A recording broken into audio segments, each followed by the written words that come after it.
Good evening, you're watching Independent News. I am Sadia Rahman. Before we go into the details tonight, here is a look at the headlines.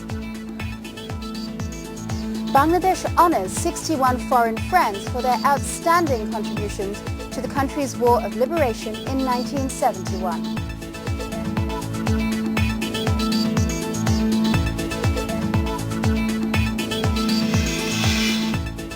The BDR mutiny trial concludes with the sentencing of 723 mutineers.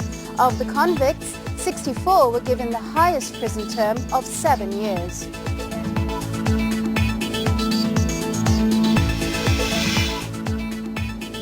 The US confirms that Nafis is a Bangladeshi national.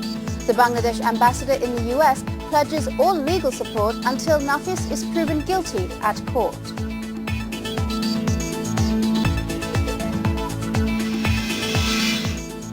Bangladesh has honored 61 foreigners for their outstanding contributions to the country's War of Liberation in 1971. 2 of them were awarded the Liberation War Honor, while 59 with the Friends of Liberation War Honor. 2 organizations were also honored for helping Bangladesh achieve independence from Pakistan. These foreign friends had contributed to our War of Liberation against the Pakistani occupation forces in 1971. Some of them fought in the warfield with arms, while others campaigned worldwide for our struggle for freedom. Some of them provided medical services at refugee camps, while some raised funds for freedom fighters. Bangladesh today honored 61 of those who helped us during the independence war. Of them, 49 are from India and others are from Nepal, Vietnam, UK, USA, Sweden, Australia and Italy. Former Indian Prime Minister I.K. Gujral and late Nepalese Prime Minister Girija Prasad Koirala were awarded with Liberation War honor. Indian Anandabazar Patrika and Vishwa Shanti Parishad were also honored. Well, it's a great honor, but I feel humbled by it as well because I was not the only voice on the BBC. We wanted an independent country at that time. We want to see that Bengali identity remains alive here forever. The President and the Prime Minister expressed gratitude to the foreign friends. Your endless generosity will remain in our hearts forever. As a friend of ours, I believe you will continue your valuable support and cooperation in our development process in the years to come.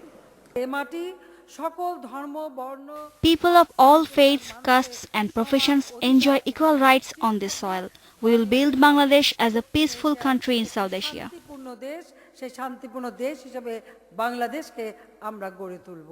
Earlier in 2 phases, Dhaka honored 84 foreigners for helping the country's liberation war.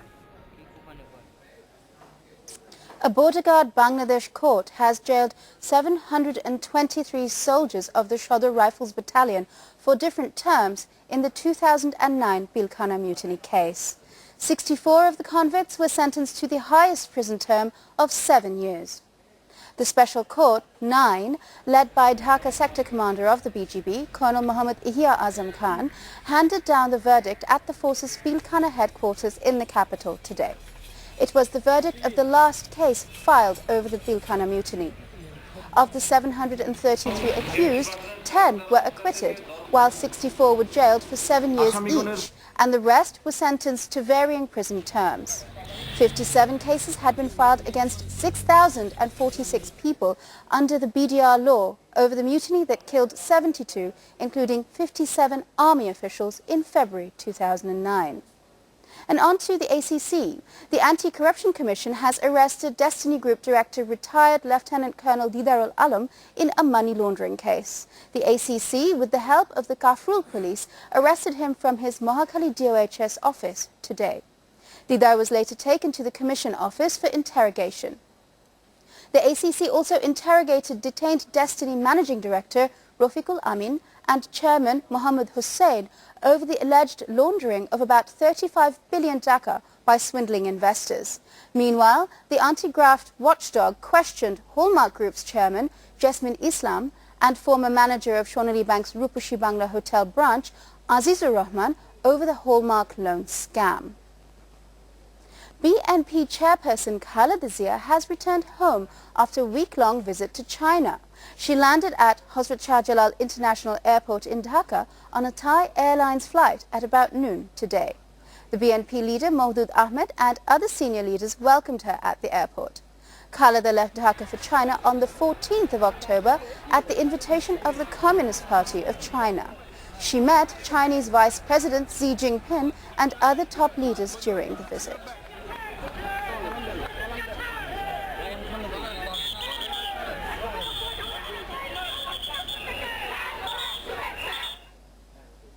Meanwhile, the BNP has said that Khaleda Zia's visit to China was successful. BNP leader Khandakar Musharraf Hussain said that Khaleda discussed bilateral, regional and international issues with Chinese leaders during the visit. Musharraf was talking to reporters at a press conference in the capital today. He said that China is interested in financing the second Podda Bridge and to build a deep sea port in the Bay of Bengal.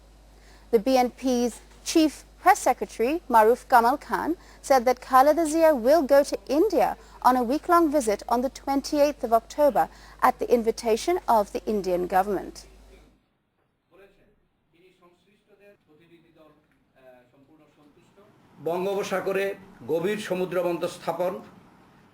China has agreed to be a part of building a deep seaport in the bay and setting up road and rail links between Chittagong and Kunming. Chinese leaders have agreed in principle to finance a second Podda Bridge. BNP Standing Committee member Maudud Ahmed has said that the main opposition BNP will not participate in any talks with the Election Commission. He made the comment while talking with journalists in the capital today. Maudud made the comment in response to the Election Commission's announcement that it will hold dialogues with political parties after Eid ul-Adha.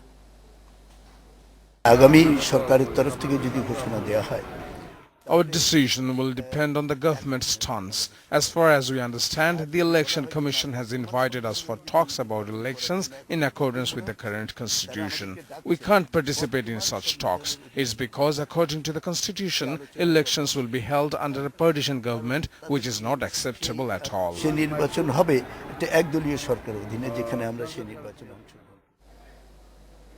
U.S. authorities have confirmed that Rezwanul Ahsan Nafis, the youth held for planning bomb attacks in the United States, is a Bangladeshi national. The issue was confirmed at a meeting between Bangladeshi and U.S. officials last night.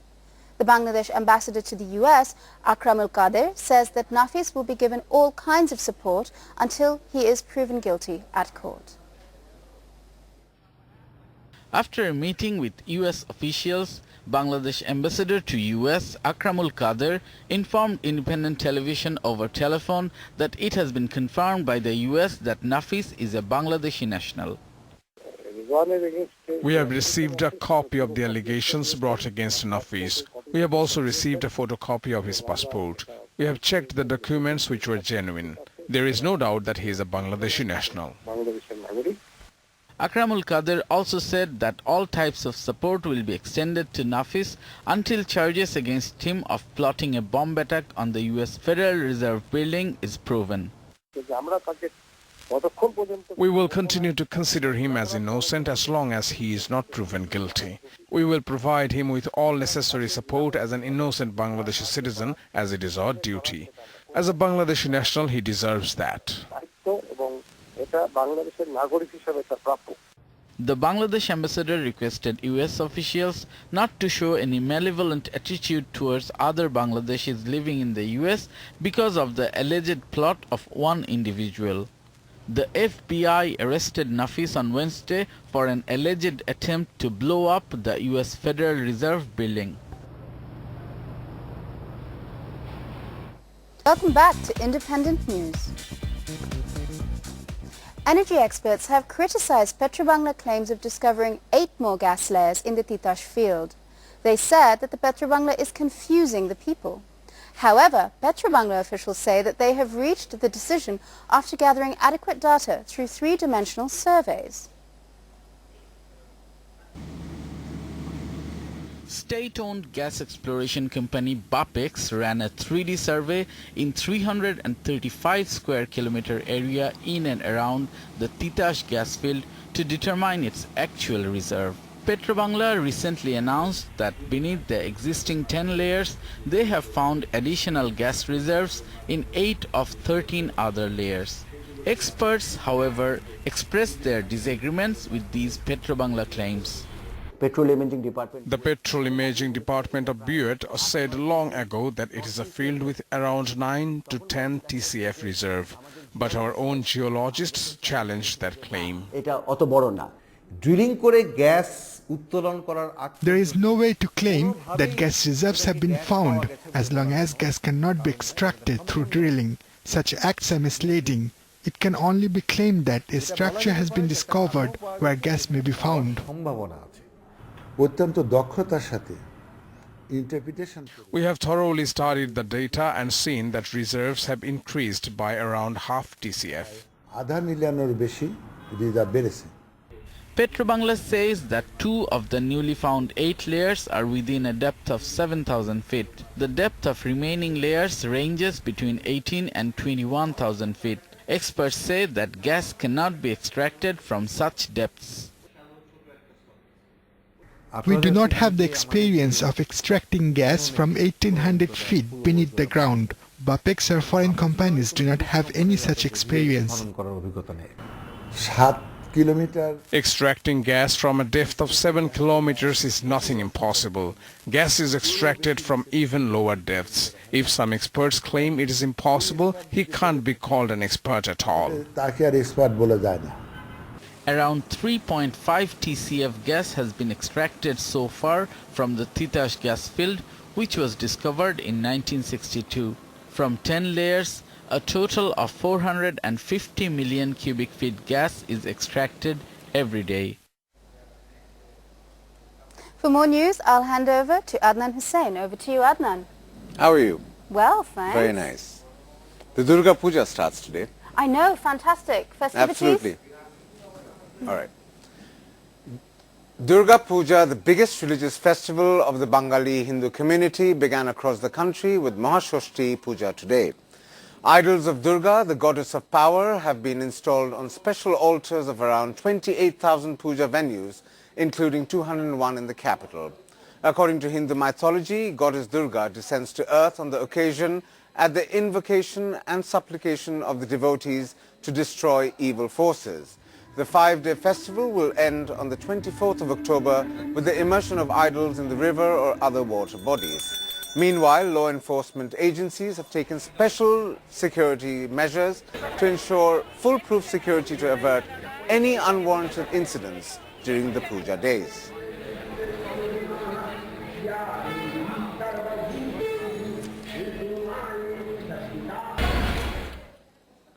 The Muslim, Hindu, Buddhist, Christian Unity Council has urged all to resist instigators of communal violence in the country.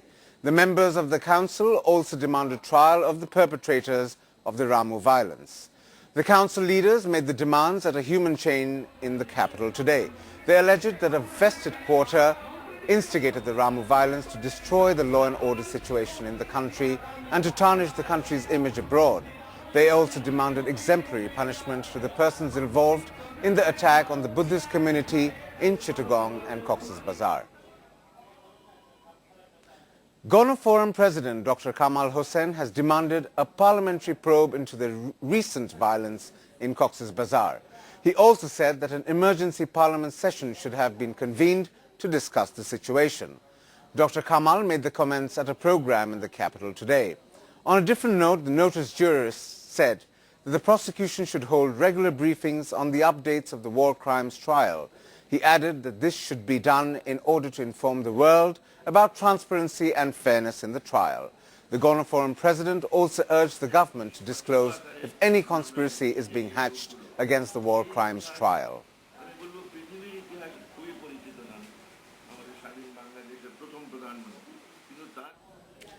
Language movement veteran and politician Oli Ahad has died at a hospital in the capital at the age of 85. He breathed his last around 9:30 this morning after being kept on life support for the last few days.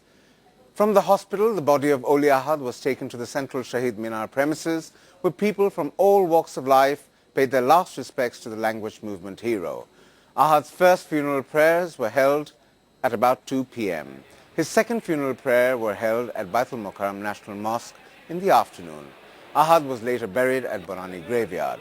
His family said that Oli Ahad was admitted to Shomarita Hospital in critical condition on the 14th of October. He was honored with the highest state recognition, Shadhinata Padok, in 2004 for his contributions to the Liberation War.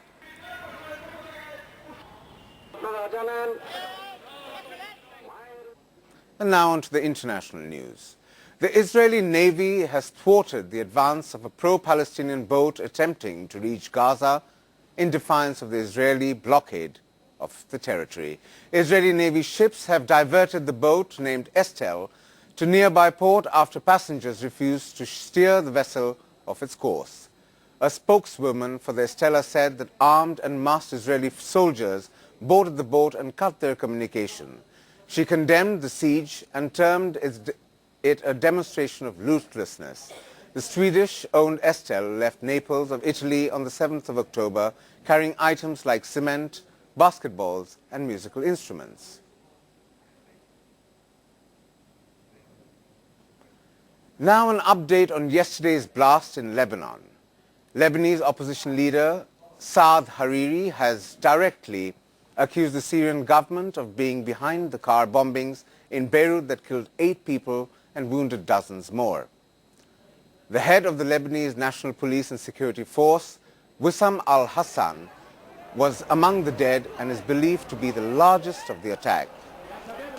Anti-Syrian protests have been held in several Lebanese towns, with at least 1 death reported in the northern city of Tripoli.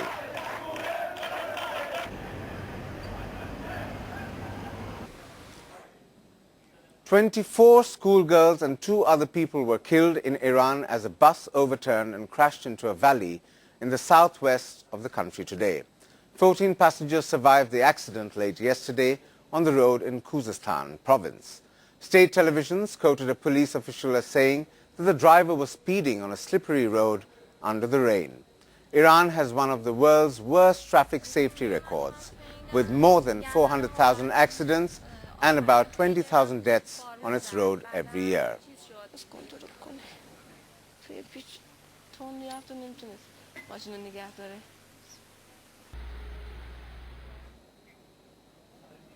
That's all from me.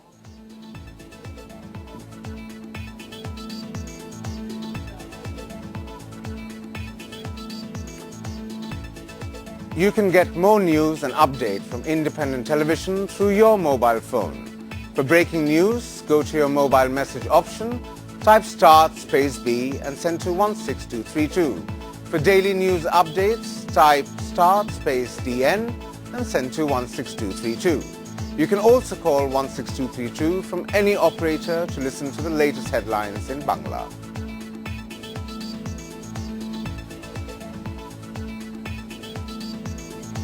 Thank you.